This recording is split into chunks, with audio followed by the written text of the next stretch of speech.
After World War II, as the Chinese Civil War unfolded, the nationalist government retreated to Taiwan in 1949, bringing with it approximately 1.2 million military personnel and civilians, more than half of whom were soldiers. Given Taiwan's economy at the time, it was virtually impossible to sustain such a massive military force. Moreover, most of the soldiers had no vocational skills beyond warfare. Without proper arrangements, this situation would have caused severe social unrest across Taiwan.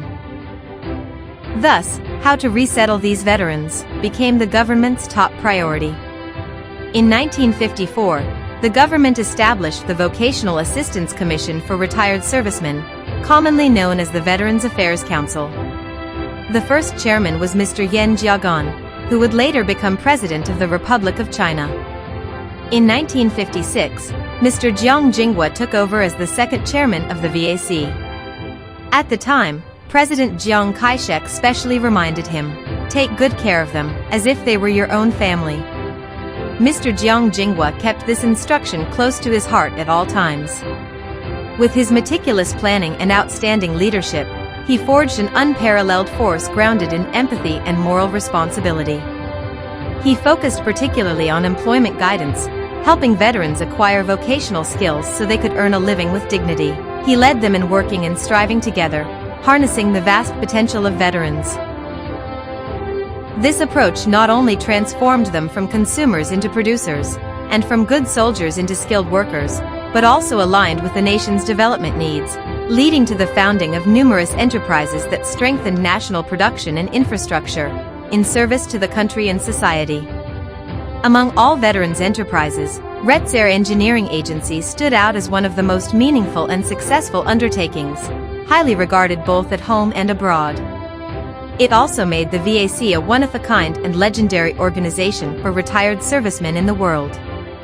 The Central Cross Island Highway was the first major national construction project undertaken after Mr. Chiang Ching-kuo became chairman of the Veterans Affairs Council.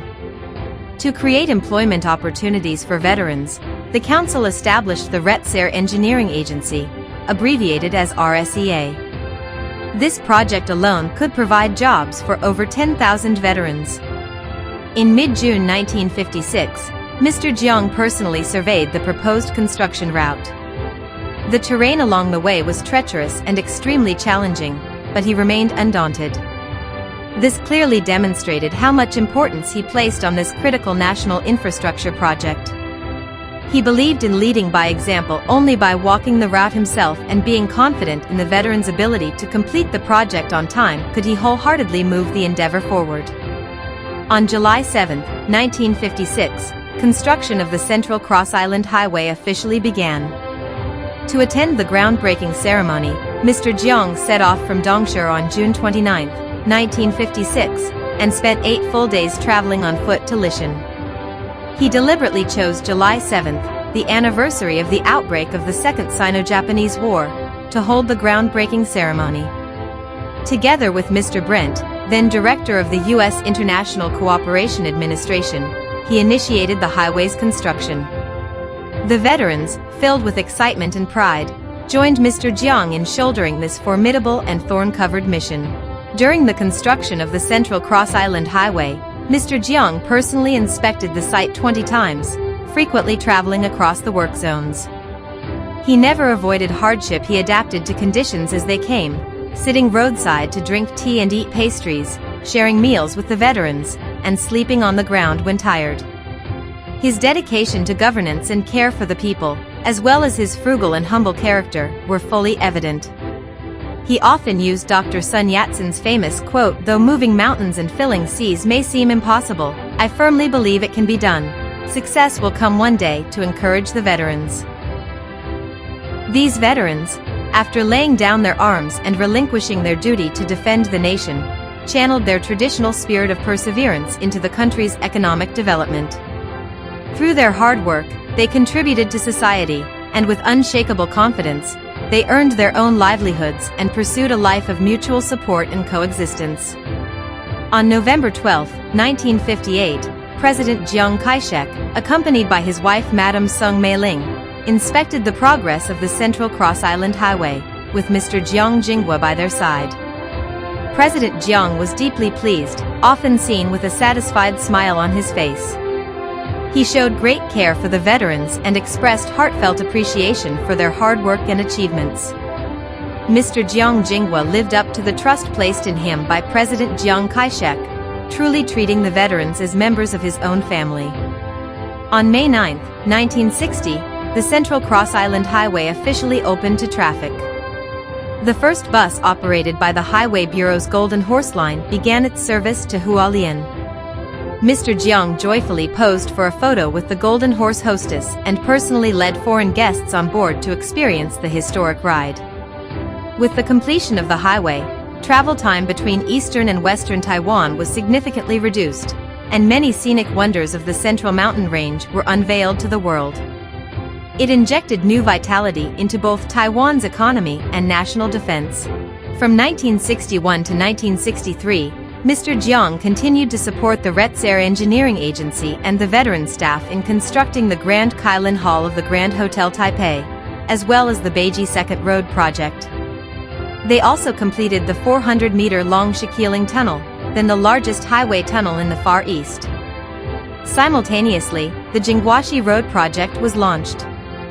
During this period, Mr. Chiang inspected the Jingguashi construction site and the Beiji Second Road project several times, engaging warmly with the veterans at work. In 1963, the RSEA Engineering Agency began construction on the Northern Cross Island Highway. The route stretches from Dashi District in Taoyuan City in the west to Datong Township in Ilan County in the east, with a total length of approximately 82 kilometers. Shortly after construction began, Mr. Chiang Ching-kuo accompanied President Chiang Kai-shek to inspect the project. The following year, they returned to visit the Dakshushan section of the Northern Cross Island Highway, where they visited workers' camps to check on the living conditions of the veteran workers.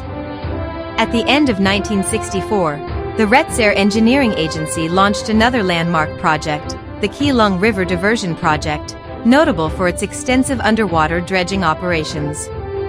Mr. Chiang even boarded the RSEA Engineering Agency Workboat No. 3 to personally inspect the progress of the river works.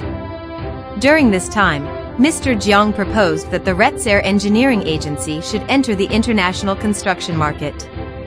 In 1965, the RSEA Engineering Agency secured a dredging project on the Mekong River in Vietnam, successfully completing the job under the hail of gunfire from the Vietnam War, all while raising the flag of the Republic of China, marking the RSEA Engineering Agency's first breakthrough in the international market.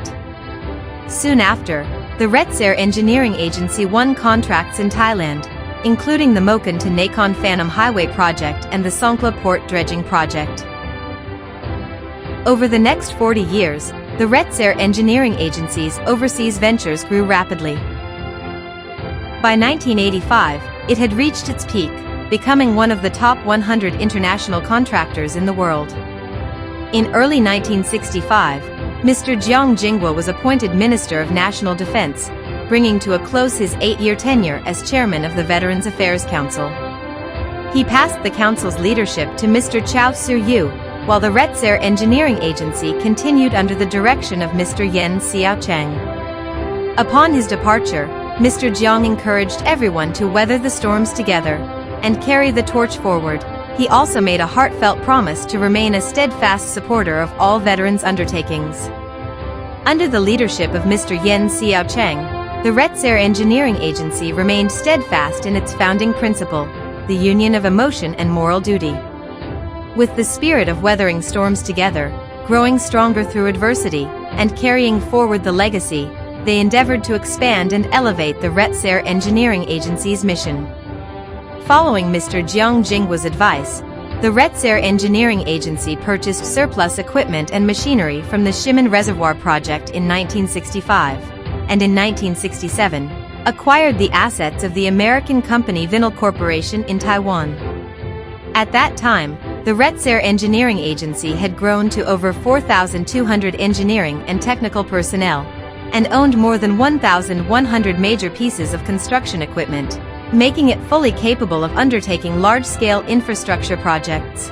When the government began planning the Zhengguen Reservoir project, Most political leaders and legislators supported international bidding, believing that local expertise was insufficient for such a vast and complex undertaking.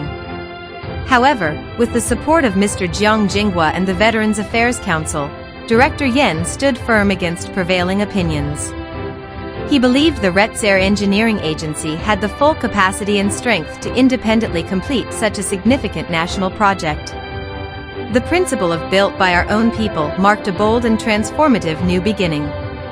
Ultimately, the government made a principled decision to assign the Zhenguan Reservoir project to the RSEA Engineering Agency. This decision greatly increased the RSEA Engineering Agency's responsibility. The success of the Zhenguan Reservoir project was non-negotiable. Failure was not an option. Mr. Yen requested that Mr. Jiang coordinate with the military to dispatch elite personnel, and brought in technical experts from Taipower, the Water Resources Bureau, and the Ximen Reservoir team to integrate with the RSEA Engineering Agency. The agency also launched a massive recruitment campaign, enlisting university-educated young professionals, and selected strong and capable veterans from among the team members to receive training as equipment operators and machinery maintenance specialists, with around 800 personnel trained in total. Between 1967 and 1973, the independent completion of the Zhenguan Reservoir project stood as the most glorious milestone in the development of the RSEA Engineering Agency. Taking on the Zhenguan Reservoir marked a turning point in the RSEA Engineering Agency from small-scale projects reliant on manpower with limited machinery, to the independent undertaking of large-scale infrastructure works. This project propelled the RSEA Engineering Agency into a modernized construction agency equipped with advanced machinery, laying a solid foundation for future development. It also significantly enhanced the RSEA Engineering Agency's reputation both domestically and internationally, becoming a model of how major national infrastructure could be built by local professionals. As the Zhenguan Reservoir was being constructed, Mr. Chiang Ching-kuo personally visited the site, offering words of encouragement and care to the hardworking veteran staff. On April 8, 1973, as the dam reached its final stage of embankment filling, Mr. Jiang, then Premier of the Executive Yuan, joyfully visited the site to witness this historic achievement. Upon the project's completion, he returned to the site again to inspect the results and carefully listen to the engineering reports. Between 1973 and 1979, Mr. Chiang Ching-kuo, then Premier of the Executive Yuan, proposed a series of national-level infrastructure projects, leading the people in accomplishing the monumental 10 major construction projects of Taiwan. Among them, 8 were either partially or entirely undertaken by the RSEA Engineering Agency. Taichung Port was an artificial port built on sandy shores. In the petrochemical industry, 3 petrochemical industrial zones were developed, which also drove the growth of related industries. Nuclear power plants served as a major driving force behind economic development. The construction of 4 nuclear plants were planned, and nuclear power plant number 1 was completed and began generating electricity in 1979. Swao Port is a natural harbor surrounded on 3 sides by mountains. Its purpose was to enable more effective development and utilization of resources in eastern Taiwan. The North Link Railway spans 88 kilometers, including 16 tunnels and 22 bridges, linking the eastern and western parts of the island. The North-South Freeway is 373 kilometers long, reducing the travel time from Keelung to Kaohsiung to just 4 hours. The China Shipbuilding Corporation became one of the largest shipyards in the Far East. Its dry dock measures 920 meters in length and 93 meters in width, capable of building 1 million-ton supertankers. Large Steel Mill was a foundational project for the development of Taiwan's heavy industry, with an annual steel production capacity of 8 million tons. Whenever Mr. Jiang visited any of these projects, he would always get out of his vehicle to greet and offer his regards to the veterans, his genuine care for them clearly evident. Mr. Chiang Ching-kuo, with great foresight, believed that the construction of the Central Cross Island Highway was of utmost importance. He personally led relevant personnel on numerous occasions, starting from route surveys, trekking through wilderness and overgrown mountains. After 3 years and 10 months of effort, the project was finally completed, laying a solid foundation for the development of the RSEA Engineering Agency. The development of the RSEA Engineering Agency was an extremely arduous journey. Just as Mr. Jiang often reminded the veteran staff, to climb high, one must ascend step by step, and there is no shortcut to success, nor is the road smooth. Through years of dedicated effort, the RSEA Engineering Agency, after countless trials and refinements, eventually evolved into a powerful force in national infrastructure construction. It also entered the international construction market, competing with foreign engineering firms, and became a prestigious and globally recognized engineering enterprise. Mr. Jiang's vision and heartfelt dedication not only allowed veterans to live stable and dignified lives, but also brought harmony and prosperity to Taiwanese society. National infrastructure and economic development flourished under his leadership, providing the people of Taiwan with the best possible living and working conditions. This ultimately gave rise to Taiwan's economic miracle, earning admiration from around the world.